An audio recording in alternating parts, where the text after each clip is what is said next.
Ya, terima kasih Mas Pradana ya, Mas Sultan juga, kawan-kawan, dan tentunya pemirsa yang sedang menyimak.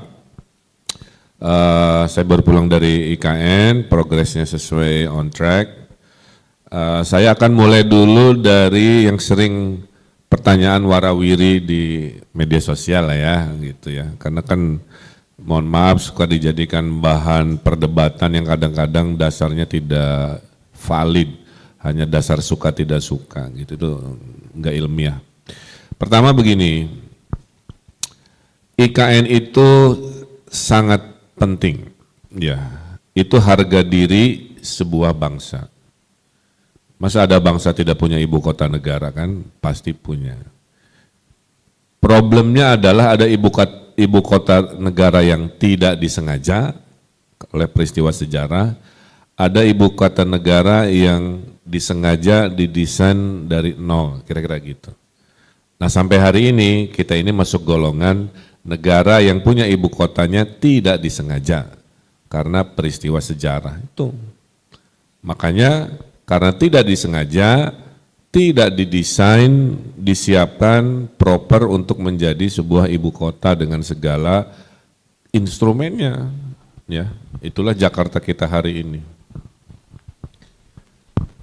Kalau kita lihat sejarah Jakarta, dulu namanya tuh Sunda Kelapa, ya, bagian dari Sunda Empire dulu, ya, Kerajaan Pajajaran, ya. Ini saya belajar sejarah dulu. Kerajaan Pajajaran, Kerajaan Pakuan, itu ibu kotanya di Bogor, pelabuhannya di Sunda Kelapa, oke? Banyak pohon kelapanya. Jadi Sudirman Tamrin yang menjulang ya dulunya kebun, kira-kira gitu. Jadi kalau dibilang, oh pindah ke hutan, ya semua peradaban juga dulunya hutan, dulunya kebun, dulunya belantara, nggak ada yang langsung menjulang-julang ya. Nah setelah Sunda Kelapa, kemudian itu direbut oleh Demak menjadi Jayakarta. Nah perebutan Sunda Kelapa yang dulu di kongsian kerajaan Sunda dan Portugis itu direbut oleh Demak Cirebon, jadilah Jayakarta, itulah jadi hari lahir kota Jakarta. Oke. Kemudian datang lagi Belanda, merubah lagi, udah namanya Sunda Kelapa, Jayakarta jadi Batavia. Kemudian Batavia jadi Betawi kan. Nah Batavia ini sebenarnya suku Eropa ya di Belanda. Jadi Batavia itu, Betawi itu sebenarnya ujungnya nama di sana. Kemudian akhirnya menjadi Jakarta. Oke. Nah, waktu pemerintahan kolonial Belanda itu sudah memutuskan, pemerintah kolonial Belanda pun butuh IKN.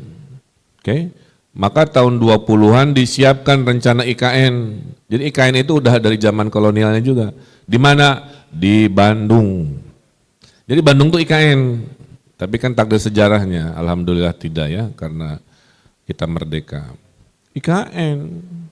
Jadi kalau tidak ada perubahan dulu, IKN-nya Hindia Timur ini adalah kota Bandung. Keburu dipindahin militer ke Bandung Cimahi gitu kan. Saya ngedongeng dulu lah ya biar paham. Bahwa dulu ada IKN, poin saya gitu. Dipindahin Kementerian Perhubungan, makanya kantor KAI pusatnya di Bandung. Dipindahin SDM, makanya ada gedung geologi, museum geologi. Gitu kan.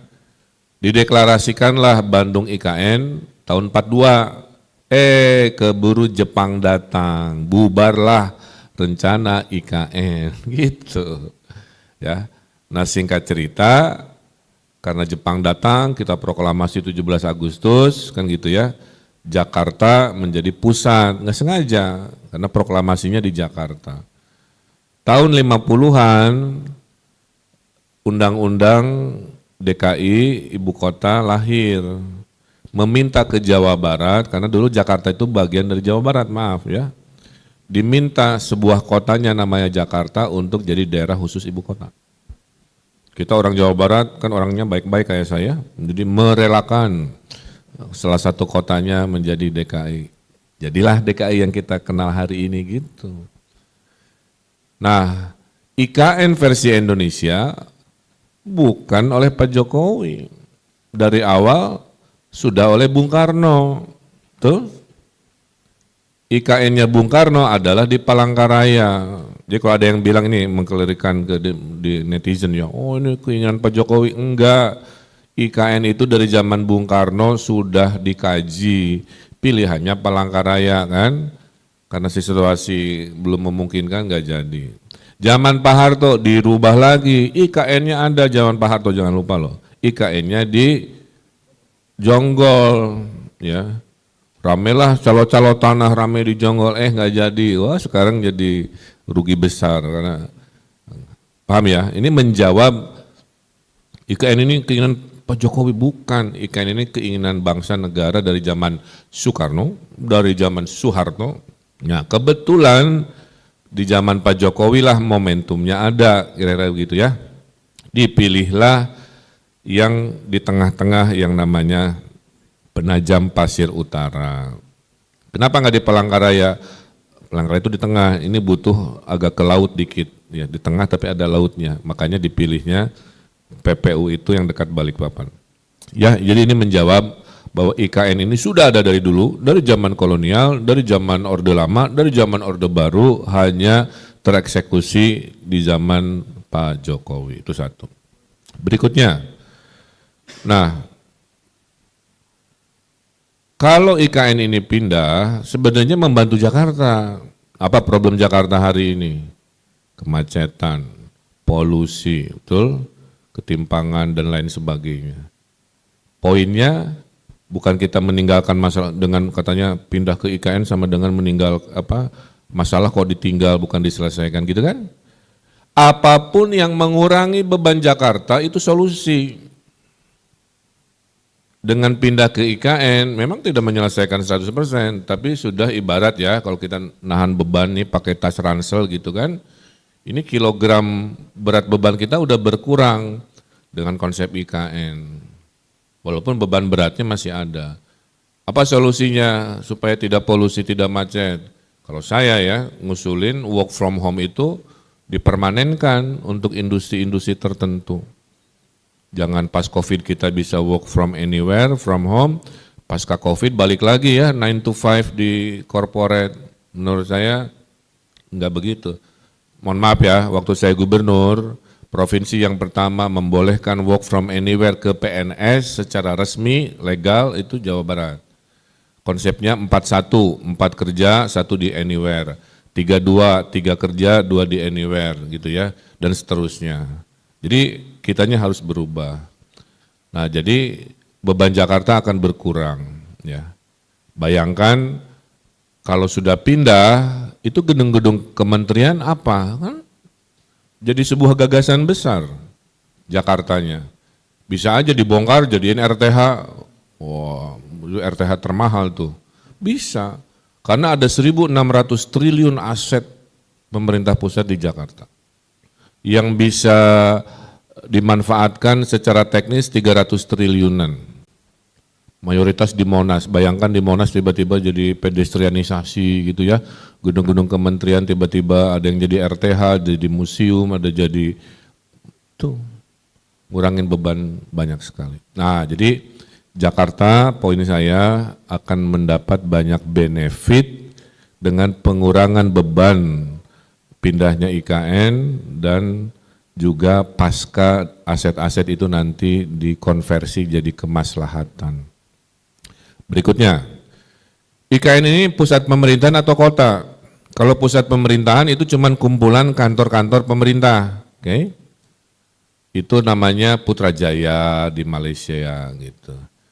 IKN ini harus jadi kota, pusat pemerintahannya ada, orang-orang non-PNS-nya mendominasi, itu namanya Washington DC. The best capital in the world yang didesain dari nol adalah Washington DC. Sisanya rata-rata gagal. Kegedean, kekurangan orang. Di Australia itu Canberra, orangnya dikit, pada maghrib berada sepi gitu. Saya bilang nggak boleh kita IKN kayak begitu. IKN kita harus tetap ramai, ya. Oleh karena itu IKN didesain menjadi kota, syarat menjadi kota fungsinya campuran. Ini bukan kumpulan kantor, kumpulan segala rupa. Ya sebenarnya kota kan segala rupa. stadion nanti ada, mallnya apalagi, kesehatan, pendidikan. Saya kemarin ngusulin kayak Jaya Ancolnya, kayak Universal Studio, pokoknya hiburan apapun lah ya. Nah, berikutnya IKN harus ada batas yang memadai. Dan saya bilang jangan kegedean, maka IKN itu segede kota Bandung lahannya. Sebelumnya ngapain gede-gedean, cukup ya. Didesain untuk mungkin 2 sampai 3 juta penduduk saja ya. Nah, Pak, tapi kan IKN-nya menghabiskan hutan Kalimantan. Ini pertanyaan internasional kan? Saya juga dulu begitu nyangkanya, ternyata tidak. Itu hutan kebun.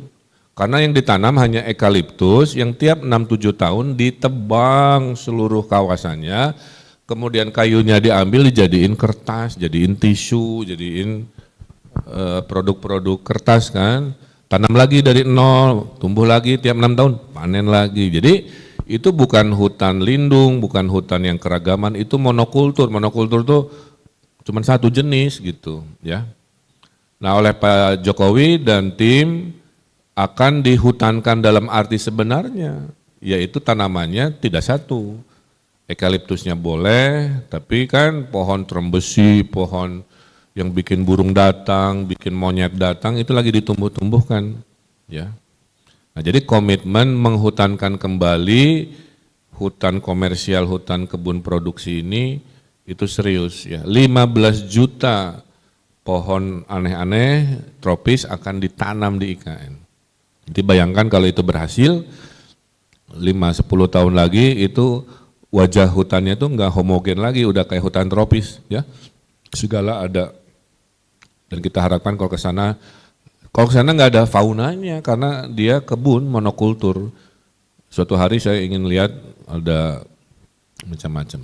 Jadi itu menjawab pertanyaan hutan apa yang dibabat, enggak juga. Itu dulunya memang perkebunan eukaliptus, pohon untuk bikin tisu itu ya.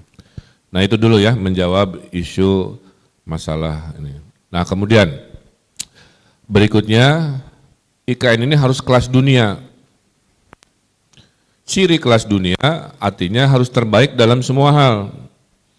Kita bagi 3, terbaik sebagai green city. Ya, definisi green itu bukan hanya pohonnya banyak ya. Green itu juga dalam sistem teknologinya. Jadi selain kawasannya hijau, lingkungan RT RW-nya hijau, si bangunannya juga hijau. Kaca-kacanya ada balkon buat nanam tanaman, atapnya rooftop ada kebun kan gitu ya, digital. Dan kendaraannya wajib kendaraan listrik, kurang green apa coba. Jadi Anda tahun depan kalau mau ke IKN, kalau masih pakai mobil bensin, nanti berhentikan di pintu tol, Anda harus geser antara naik taksi listrik atau naik bis listrik, atau memang Anda dari awal sudah pakai mobil listrik, sehingga zero emission diharapkan terjadi di sana. Ya. Jadi yang pertama itu green ya, green dalam artian terlihat hijau dan juga as a system. Kan udah kelas dunia kalau begitu, di mana di kita di dunia yang kecuali di Cina ya, Cina itu ada satu kotanya yang mobil listriknya tuh populasinya 80%. Jadi kalau di kotanya tuh nggak kedengeran, ternyata mobil banyak tapi nggak ada suara karena mobil listrik. Itu satu green. Kedua yang kita jaga adalah smart digitalnya, oke? Maka di sana ya kantor-kantor itu nanti layoutnya nggak kayak kantor-kantor, lebih kayak Google-Googlean, bisa flexible space gitu ya. Jadi anak-anak PNS-nya, orang swastanya juga begitu. Wifi, kerja, karena kita berubah, kan kelas dunia. Ya. Nah yang ketiganya, setelah green, smart ya, tentunya yang kita cari juga adalah faktor dari sisi inovasi arsitekturnya. Jadi arsitektur di sana harus yang terbaik, terkeren, nggak boleh kalah sama Dubai, nggak boleh kalah dengan negara-negara yang sekarang rata-rata di Timur Tengah. Jadi bahasanya itu ya, Europe is the past, America is the present, Asia is the future. Itu mantranya gitu, Mbak. Jadi kalau mau wisata masa lalu kan kita ke Eropa, betul? Ke Venesia, ke Paris gitu, masa lalu. Kalau masa kini Amerika lah, New York apa. Masa depan tuh ya Dubai yang segala rupa. Nah tapi semua yang saya sebutkan itu tidak memiliki 3 hal. Nah IKN itu pingin 3 hal. Kita sebut Dubai ya, Dubai kan keren-keren tapi kan nggak hijau, betul? Nah jadi inovatif, nah semua itu dalam bungkus namanya livable. Jadi saya bilang ke Pak Jokowi, Pak kita harus memastikan kota ini livable. Apa cirinya Pak Ridwan? Cirinya orang jalan kaki. Kalau ada kota kita desain dari nol tidak ada jalan kaki, kita gagal. Kenapa? Ciri kota yang baik orangnya jalan kaki. Naik mobil, naik sepeda, naik motor, naik bus itu kalau sudah tidak bisa jalan kaki. Selama masih bisa jalan kaki itu kota terbaik dari sisi kemanusiaan. Jadi nanti ngukurnya gitu aja. Kalau nanti kamu 10 tahun, 15 tahun, 20 tahun lagi kamu yang Gen Z kamu ya Sultan ya ke IKN, oh hijau benar kata Pak Ridwan, keren gitu kan. Oh canggih, pesan-pesan apa-apa. Oh ternyata orang banyak jalan kaki. Jangan sebaliknya, udah nggak hijau, udah nggak smart gitu ya, udah nggak walkable, bangunannya B aja, harga diri kita nggak ada. Nah itulah janji IKN kepada bangsa ini. Menjadikan IKN sebagai kota terbaik dunia, gitu ya, menyelesaikan janji sejarah yang dulu dijanjikan oleh Bung Karno, dijanjikan oleh Pak Harto, tidak selesai, dituntaskan di zaman Pak Jokowi, dan jangan berharap IKN beres dalam 5 tahun. Washington DC itu butuh 50 sampai 100 tahun untuk to become the real city ya. Jadi jangan berharap instan, itu poin saya.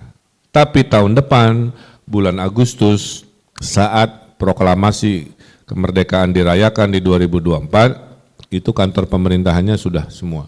Polisi udah pindah, TNI udah pindah, kementerian udah pindah, semua udah pindah ya. Makanya sekarang ngebut apartemen-apartemen agar PNS sebagai rombongan pertama bisa tinggal dengan nyaman. Terakhir dari saya, tentang investasi. Mana kok nggak ada progresnya IKN? Hei, 40 triliun sudah berproses jadi barang hari ini ya oleh hampir puluhan groundbreaking. Rumah sakit aja yang lagi dibangun 4 coba. Ya. Hotel bintang 5 sudah, hotel bintang 4 sudah. Super Blok sudah, ya sekolah JIS di sana jadi NIS, ya Nusantara International School misalkan sedang berproses, semua sedang berproses, ya. Jadi dalam hitungan setahun ke depan sudah banyak sekali, udah bisa layak ditinggali gitu. Nah gelombang 2-nya barulah investor asing memulai groundbreakingnya, karena orang asing sederhana, ya lokal dulu buktikan, kira-kira gitu ya. Jadi memang sudah ada investor-investor asing, tapi belum memulai groundbreakingnya. Maka urutannya adalah groundbreaking si 40-an proyek lokal. Dan saya senang melihatnya kemarin, kebanyakan kan memang dari Jakarta ya, tapi dari developer Balikpapan juga ada 2 proyek kemarin groundbreaking pengusaha lokal. Artinya semua dapat benefit. Enggak memberi manfaat ekonomi, kata siapa? Pertumbuhan ekonomi PDRB Kalimantan Timur naik 3 kali lipat. Oke? Coba kalau tidak di Kalimantan, nggak mungkin Kaltim PDRB-nya naik 3 kali lipat, kan? Disuntikan IKN, menggeliat semua. Silakan datang ke Balikpapan, wah semua ramai juga rupa. Itu yang dimaksud pemerataan tuh itu. Jadi poinnya juga IKN kita bangun, kota-kota existing juga kita tingkatkan. Jadi jangan A atau B ya dalam memperbaiki pemerataan. Dua-duanya sama-sama penting. IKN penting, meningkatkan kapasitas kota yang existing juga penting. Saya kira itu. Jadi siapapun nanti presidennya menurut saya ya harus paham sejarah ini. Ya. Jangan semua dibalik kanankan atas nama politik. Bangsa ini harus belajar menghormati pencapaian pemimpin sebelumnya. Saya sebagai Gubernur Jawa Barat ya selalu muji-muji gubernur sebelumnya karena itu haknya. Ada pencapaian dia dalam penghargaan, saya yang terima penghargaan di panggung, saya juga nggak nyaman karena saya nggak kerja 100%, ini 90%-nya gubernur lama, saya puji gubernur lamanya. Nah kita harus belajar seperti itu ya, bahwa bangsa ini harus melakukan keberlanjutan. Bangsa ini berjanji ke dunia ingin bikin kota kelas dunia. Menurut saya momentumnya tuh sekarang. Kapan laginya tuh nggak bisa, hanya sekarang. Ya, ini keputusan bersejarah. Ya. Kenapa? Karena seluruh energi negara itu difokuskan ke satu titik tadi namanya IKN. Ya. Kalau kita pakai hukum pasar, misalkan BSD, misalkan kita bikin kota sebelah BSD itu butuh puluhan tahun ya untuk sampai ke level segitu kira-kira. Nah IKN ini akseleratif karena negaranya hadir bersama swasta. Kalau kota-kota yang baru itu kan 100% swasta. Nah, jadi itu perbedaan dari sisi akselerasi. Saya kawan-kawan ya diangkat jadi kurator bulan lalu. Apa tugas kurator pembangunan IKN? Tugasnya memastikan antara cita-cita dengan praktek di lapangan itu nyambung. Paham ya? Jadi saya itu dibayar untuk komen gitu. Ini kemiringan, ini kurang hijau, ini kurang keren, ini gitu kan. Jadi itu tugas kurator. Jadi semua bangunan di IKN harus approve oleh saya atas nama presiden. Jadi presiden sekarang ada tenang gitu ibaratnya. Ada saya yang memastikan cita-cita itu. Karena kalau udah turun maaf ya, cita-cita green, tadi cita-cita smart, livable, turun ke gorong-gorongnya, ke finishing bangunannya, dengan ribuan bangunan itu kan susah gitu. Nah itu saya klarifikasi dulu terkait apa sih kenapa Pak Ridwan sering ke IKN, nah gitu ya. Karena diberi kewenangan itu ya. Jadi itu instrumen. Karena dulu saya sebelum jadi wali kota Bandung pun saya penasehat gubernur Jakarta nih, saya buka rahasia. Tiap hari Kamis saya ke Jakarta.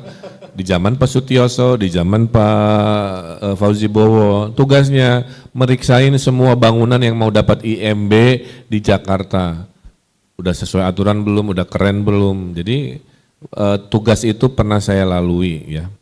Nah tadi menjawab itu, untuk memastikan apa itu definisi green. Definisi green itu sederhana ya, kawasannya itu banyak secara visual adalah hijaunya. Di balik hijau itu ada manusia sedang berkegiatan itu. Makanya saya bilang arsitekturnya kalau bisa menghilang itu. Kalau nggak bisa menghilang arsitekturnya mengalah, beda level ya. Yang sedang kita hindari adalah arsitekturnya berteriak. Wow. Maaf ya kayak kota-kota yang sekarang kan beton kaca itu definisinya berteriak. Kalau mengalah itu setengahnya itu tercover oleh tumbuh-tumbuhan, tapi manusia berkegiatan kayak gini, ya. Cuman luarnya itu kok kayak kebun, kayak apa gitu ya bangunannya, kira-kira begitu. Atau menghilang, kalau menghilang tuh ya kayak bukit, ternyata ada markas Avenger kira-kira gitulah ya. Oh hutan, di balik hutan ternyata ada kantor polisi, nah kira-kira gitu. Nah jadi itu yang saya jaga ya, konsep hijaunya. Nah per hari ini tugas saya berat karena mayoritas enggak ikutan itu, makanya saya datang saya koreksi. Udah ini jam 1 siang saya rapat lagi mengkoreksi proposal-proposal. Karena waktu orang datang tuh visinya tuh masih visi kota hari ini bukan kota masa depan. Jadi keren-kerenan bentuk gitu kan. Malah saya bilang ini forest city, forestnya dulu baru city, kira-kira gitu. Nah jadi kemudian dengan era digital, wahai para Gen Z se-Indonesia Raya, kamu tuh bisa work from anywhere, lupakan kota-kota besar itu. Kamu bisa tinggal di desa, asal ngerti how to make money dari digital. Kuncinya kan akses digital aja. Apalagi kalau kotanya keren gitu. Jadi makanya si IKN ini akan punya banyak peluang kerja untuk Gen Z, kamu-kamu yang umur 20-an banyak sekali. Tinggal di sana dengan kualitas kelas dunia, koneksinya pasti kelas dunia. Terus kamu ngapain aja? Sekarang di Bali contohnya digital nomad. Saya punya temen nih, digital marketer Mbak di sana. Dia karyawannya 40, tadinya di Jakarta, gara-gara Covid pindah ke Bali. Dia bisa ngendaliin proyeknya kliennya di Jakarta, dianya di Bali, karyawannya 40. Tiap sore dia motoran ke pantai di Canggu, enak banget, duitnya banyak. Saya bilang dia lebih banyak dari making money di Jakarta, tapi lifestyle-nya luar biasa. Nah bayangkan IKN seperti itu. Kamu tinggal di sana, di Forest City, making money sama kayak Jakarta, tapi hidupnya lebih sehat. Kenapa? 5-minute city konsepnya. Kemana-mana, jaraknya 5 menit. Oke? Dari rumah ke mall, ibaratnya buat belanja, terus ada bis listrik, kalau nggak punya kendaraan sendiri, kalau bisa jalan kaki, antar bangunan ada jembatan kayak di Hong Kong, kebayang ya? Kamu bayangin kamu dari Grand Indonesia mau ke Plaza Semanggi ibaratnya, nggak perlu ketemu trotoar. Kenapa? Karena antar gedungnya ada jembatan. Itu di Hong Kong. Kalau mau window shopping di level aspal, kalau mau produktif nabrak-nabrak bangunan yang didesain sehingga bisa jalan kaki. Bayangkan kalau IKN itu mimpinya kayak Hong Kong dari sisi konektivitas yang produktif. Makanya berbanggalah karena semua yang keren-keren di dunia ini dikumpulin di sebuah kota baru yang namanya IKN. Kalau masih ada yang memperdebatkan, kan sudah jadi undang-undang, betul? Tadi dibilang ada yang setuju, ada yang enggak. Coba sebutkan di Republik ini, ada enggak yang setuju 100%? Nah, semua yang namanya oposisi, mau bagus mau enggak, pasti bilang tidak. Itu rumusnya, demokrasi ya. Tapi kalau sudah mayoritas oke, diketok palu, pas saya kan nggak nyoblos Pak Jokowi, dia bukan presiden saya, misalnya suka ada gitu ya nggak bisa. Walaupun Anda nggak nyoblos Pak Jokowi, yang jadi presiden namanya Pak Jokowi. Ya hormati aja segala keputusannya, kan begitu. Nah kita tuh anak-anak muda harus berpikir gitu ya, kita dikasih demokrasi untuk memutuskan sesuatu, nggak mungkin semuanya serba setuju 100%, tapi kalau mayoritas, kan demokrasi itu mayoritas ya, mayoritas menyatakan A, yang nggak suka A ya terpaksa lah hormati keputusan A. Jadi mohon politisi ya, yang di medsos nggak usah balik kanan lagi ngomongin setuju nggak setuju, sudah diketok palu menjadi sejarah bangsa ini melalui undang-undang. Jadi siapapun presidennya melanjutkan, tidak boleh memberhentikan, tidak boleh membalik kanan kan. Saya kira ini harapan saya ya, supaya bangsa ini belajar selalu move on gitu, memperbaiki. Karena setiap pemimpin pasti punya kebaikan-kebaikan yang perlu dilanjutkan. Sampai hari ini ya, nanti aset-aset yang ditinggalkan itu kan ada 1.600 triliun menurut Kementerian Keuangan ya, dan 300 triliun yang siap dikonversi secepatnya. Itu tuh masih berbentuk tata uang, jadi masih matematika aja, belum tata ruang. Jadi jangan gini, oh ini jadi apa, nggak bisa. Harus oleh Gubernur Jakarta dulu, visinya apa, klaster Monas. Jadi jangan diketeng-keteng, maaf ya istilah saya, diketeng-keteng ini jadi, ini visinya apa dulu? Apa jadi CBD baru kayak Sudirman? Ya udah berarti full kantor-kantor swasta lagi kan. Gen Z itu yang digital mungkin ngambil kantor bekas Menteri Kominfo mungkin gitu ya, kantornya di bekas Menteri Kementerian BUMN. Kalau visi tata ruang Jakartanya menyatakan itu CBD, atau visi tata ruangnya itu menjadi pariwisata. Kemarin saya bilang sama Pak Jokowi, ini istana Istana Merdeka kan, nanti jadi apa kan gitu ya. Kalau dia jadi visi Jakartanya jadi pariwisata, Istana Merdeka bisa jadi museum kan? Kan ada ribuan lukisan warisan Bung Karno sekarang di gudang, ya saking banyaknya. Kan bisa jadi museum aja, semua dibalikin lagi, kita tiap weekend main ke Istana Merdeka tapi sebagai pengunjung museum. Jadi poinnya adalah semua itu memungkinkan, mau jadi hunian menengah bawah, atau RTH, atau RTH-nya dipotong-potong atau apa, kita menunggu dulu visi DKJ-nya, daerah khusus Jakarta. Betul? Ini jok saya ya, cuman satu kelompok yang dirugikan DKI-nya, ibu kotanya itu pindah ke Kalimantan, yaitu artis-artis. Dulu kan artis ibu kota kan ratingnya mahal. Kalau dia di Jakarta sekarang jadi artis daerah. Kecuali dia pindah ke IKN baru ratingnya naik. Jadi kembali artis ibu kota. Nah jadi yang pertama itu ya, jadi segala itu memungkinkan Mbak, asal ada visi tata ruang dulu yang hari ini belum ada. Ya, mungkin itu nanti gubernur baru lah siapa yang memvisikan itu, baru nyambung.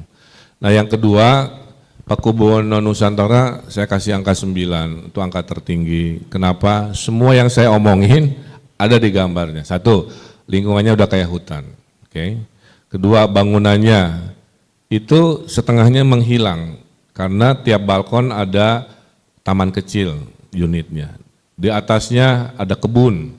Jadi atapnya itu enggak atap, maaf ya, kayak Sudirman Tamrin yang menjulang-menjulang. Kita lihat hutan kecil di atas bangunannya gitu. Kemudian si lantai dasarnya ngangkang, sehingga angin ngalir kan. Kalau bisa kan lantai dasar kan kita podium ya. Nah kalau itu tuh ngangkang tinggi. Jadi orang bisa nongkrong, ada angin lewat, apa dan sebagainya. Sehingga secara keseluruhan visi kota hijaunya dapat, visi smartnya pasti kan dengan teknologi, dengan segala rupa. Kemudian versi walkable-nya juga bagus karena di bawahnya ada kafe-kafe sehingga trotoarnya pasti hidup. Kota yang baik pada maghrib masih ramai. Kalau pada maghrib sudah sepi, artinya kotanya tidak livable. Itu ada di contoh itu. Makanya saya akan ambil proyek ini untuk saya tunjukkan kepada calon investor yang sekarang ngantri itu, ini tolong diikuti. Kalau ini dikalikan ribuan dalam waktu 10 tahun, menurut saya sebagai arsitek ya, ini profesional ya, punya kebanggaan ada kota yang betul-betul luar biasa. Ya, jadi saya bikin filosofi ya kemarin dalam pembangunan itu greennya itu 3. Green kawasannya, berarti se-IKN itu harus hijau dominasinya. Ya, persentasenya mungkin lebih dari 80% lah ya. Ada green lingkungannya, itu berarti RT RW-nya lah ya. Zona pemerintahan, zona CBD, itu harus green juga. Dan green bangunannya. Itu. Nah yang kemarin saya temukan, sudah green kawasannya, green lingkungannya, belum green bangunannya. Nah green bangunannya itu tadi yang saya ilustrasikan secara secara kata-kata ya, karena arsitektur kan harus ada visual sebenarnya. Itu yang Pakubuwono Nusantara lah kira-kira begitu. Jadi itu dulu komponennya. Dan nanti setiap bangunan harus tersertifikat yang kalau di kita green ship kalau tidak salah ya. Jadi memastikan energinya, daur ulang airnya, itu kan ya, sumber listriknya itu dimayoritaskan juga punya sistem yang green tadi. Pemilihan material, construction methodology gitu kan. Kalau bisa lokal semua. Karena kalau terlalu jauh-jauh kan ada carbon footprint kan, ngangkut dari mana gitu kan, boros bensin ini lagi. Jadi kita membuat definisi green itu bukan visualnya saja ya, bukan saya mau bikin green building ya udah beli cat hijau aja, tapi dari konstruksinya, sumber materialnya, sistem energinya sampai ke visualnya memenuhi syarat sebagai green architecture. Itu yang saya jaga. Saya bilang ke Pak Jokowi, saya kewalahan Pak kalau sendirian. Saya akan bikin tim ya. Tim yang akan memastikan semua proposal masuk itu lolos itu. Kalau lolos berarti kita tenang. Nah ini sedang akan di-SK-kan dikepreskan oleh Pak Jokowi, tim penasehat pembangunan IKN. Versi hari ini hanya Ridwan Kamil sendirian. Karunya Pak Ridwan. Dan saya itu dulu diminta jadi kurator itu dari zaman Gubernur Jabar. Cuman saya menolak karena tugas saya di Jawa Barat belum selesai. Nah sekarang kan saya udah beres, ya udah berarti saya bisa meluangkan waktu. Nah yang berikutnya, kota ini kan harus produktif. Sehari bisa 5 meeting. Coba cek ke orang Jakarta, sehari berapa meeting? Maksimal 3 misalkan ya. Untuk produktif hidupnya sehari 5 meeting, 7 meeting, mobilitas itu menjadi penting. Maka 5-minute city itulah yang akan menjamin Anda hidup produktif. Saya punya teman Mbak, kerjanya lawyer di GKBI, tahu kan, di Semanggi. Dia cuma mau nge-gym zaman dulu ya, kemana? Ke Plaza Semanggi, mau nge-gym nih. Dia muter dulu kan, naik mobil, ke macet-macetan, muter di Bundaran HI, tahu kan? Hanya untuk, kalau ada jembatan cus gitu ibaratnya nih kan dia 3 menit dari GKBI, ibaratnya gitulah. Nah, kekeliruan kota yang mobilitasnya tidak didesain dengan produktif, sedang kita desain di sana. Nah, the best example in the world adalah Hong Kong. Interbuildingnya punya jembatan di level lantai atasnya, bukan di dasar ya. Sehingga saya kan pernah tinggal di Hong Kong, makanya saya valid ngomongnya. Saya bisa nembus 15 bangunan tanpa ke trotoar. Karena antar bangunan sepanjang Sudirman Tamrin ada jembatannya di lantai 2-nya. Cus. Gitu. Balik lagi ketinggalan dompet masih gampang.